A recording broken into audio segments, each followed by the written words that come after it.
I'm so tired. Uh.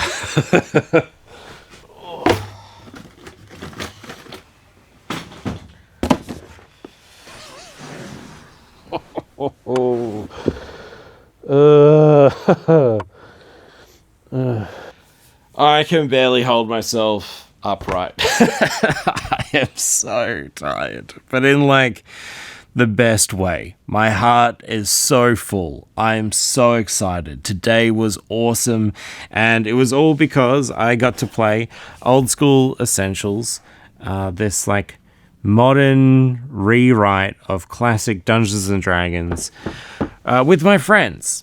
And we've been trying to play for a little bit. We just had scheduling issues, but I think we had like the best time today that I think this is going to become a pretty regular occurrence. I was the games master, which meant that I had to kind of run the show, narrate what was happening, and also old school Dungeons and Dragons in comparison to modern Dungeons and Dragons, there's like a world happening around the player characters that is constantly moving. It's kind of like a war game a little bit. The players have a turn and the environment around them is also having a turn. So every decision that the players are making, simultaneously other things are happening around them, which can come into effect later on. It can affect the locations that they travel to or narrowly escape things they didn't even know that they were going to encounter.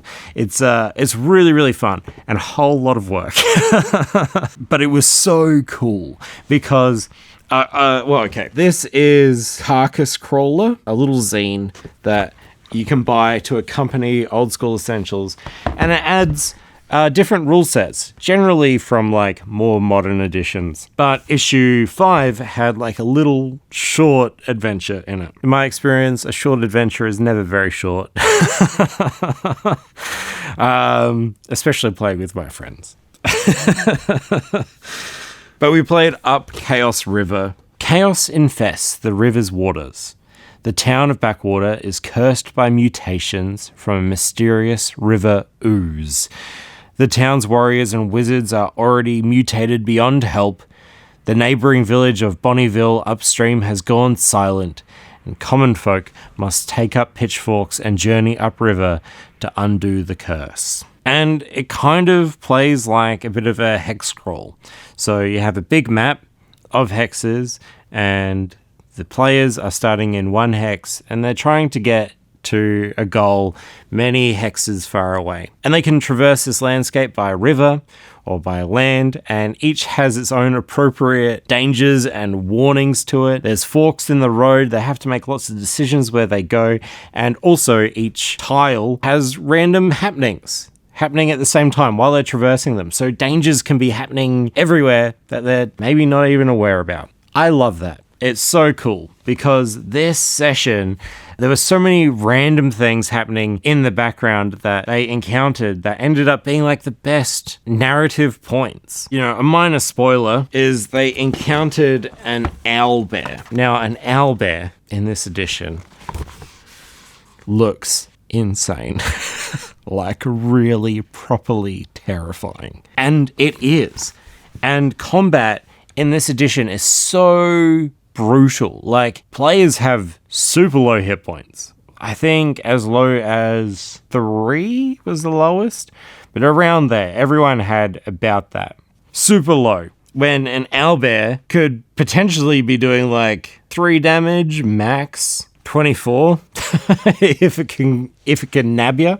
And an owlbear is like a random encounter. It's not like a fixed thing that they're meant to encounter. It can just happen, especially if they're dawdling or taking too long, because every action that they're doing also has an environmental action happening in the background, or potentially, maybe not also, but if you take your time, then the world around you is probably not taking its time.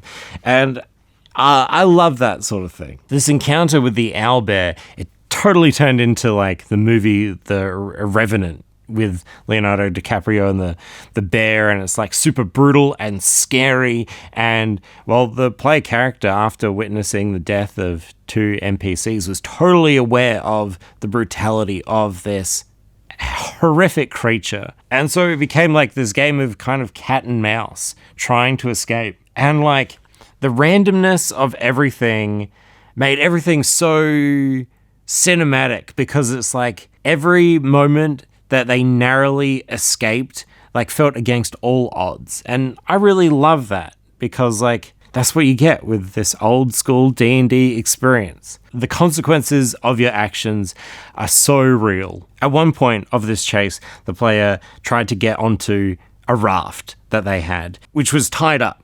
So obviously they had to swing at the raft rope with their axe. And they swung and they totally flubbed it. They thought they were fine and they got on the raft and the raft wasn't moving.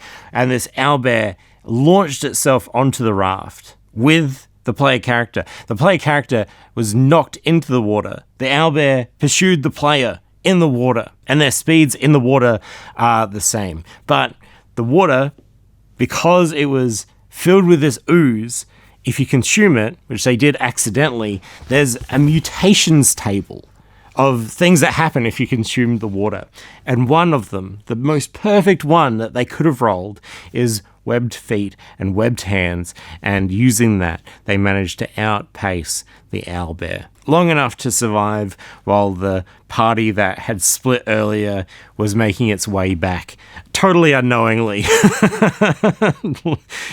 a bit of a sing-song while this crazy owlbear encounter was happening. At one point, they chose to help a stranger that was on a bank by the water that was talking about how they had been bitten by a toad. And they helped and befriended this character. This character invited them into their home. And after a series of events, they all decided to stay the night. Little did they know that this was a were-toad. This horrific monstrosity.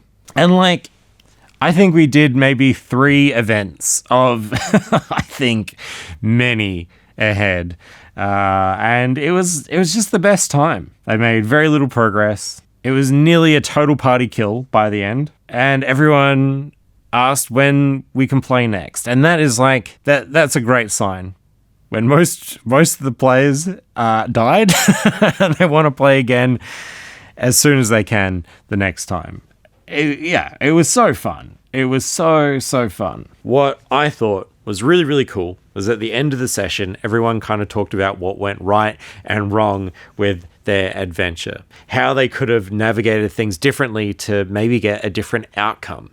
Maybe they should have tried to find a map or a navigator. Maybe they shouldn't have spent so much time in one area. Maybe they should have been less trusting of one person. Maybe they should have fled when they had an opportunity. Maybe they should have used a spell or an item. Or maybe they shouldn't have split the party. You definitely should never split the party. But I think that idea that very simple choices can have really complex consequences that really mean something is really representative of the rules system. Because I found with modern Dungeons and Dragons, sometimes it felt like reaching the same end story, just taking lots of different paths and trying to make the most cool sounding narrative in between. Because the risks weren't so risky. It would feel like it's better to do something outrageous and spectacular regardless of the risk, because the chance of having any real consequence is probably low. But with this, it's like a different risk-reward system. You're not trying to do spectacular things, you're just trying to survive. And sometimes those very simple actions, those very simple survival instincts can have spectacular narratives as a result of that. I don't know. I'm still navigating this and all my feelings, but so far this has been a really, really, really, really, really great experience. And I've done quite a few OSR type games, like old school style games, and I really like this. So from all my understanding leading up until this moment, if you want to experience old school essentials, the best way to probably do it is to get the 1981 copy of basic Dungeons and Dragons and learn those rules. And that's what I did to get the full context of what is kind of like an abridged version. All the rules are the same, but the context is totally missing from old school essentials. So read the original rules first and then get these if you feel like you need them.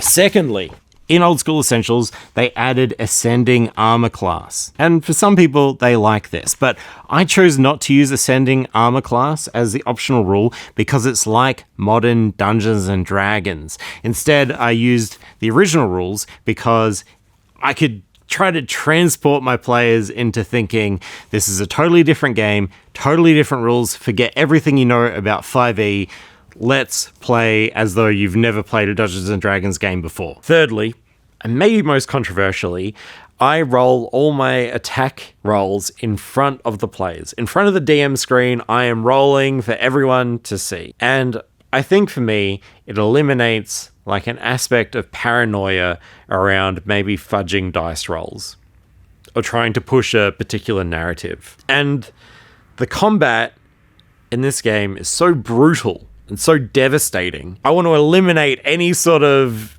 feeling that maybe I'm not telling the truth if they die, but even more so if they narrowly escape. I want them to feel like that's something that has definitely 100% happened and it's like the most monumental, cool feeling in the world. And I think a lot of like the culture around Dungeons & Dragons 5e has led to like a bit of a temptation to maybe fudge dice rolls or push a narrative in a particular way. And I think by doing this, I like eliminate that entirely with not that much consequence. Yeah. I don't know. Let me know what you think about that. Okay, I'm going to keep sleeping.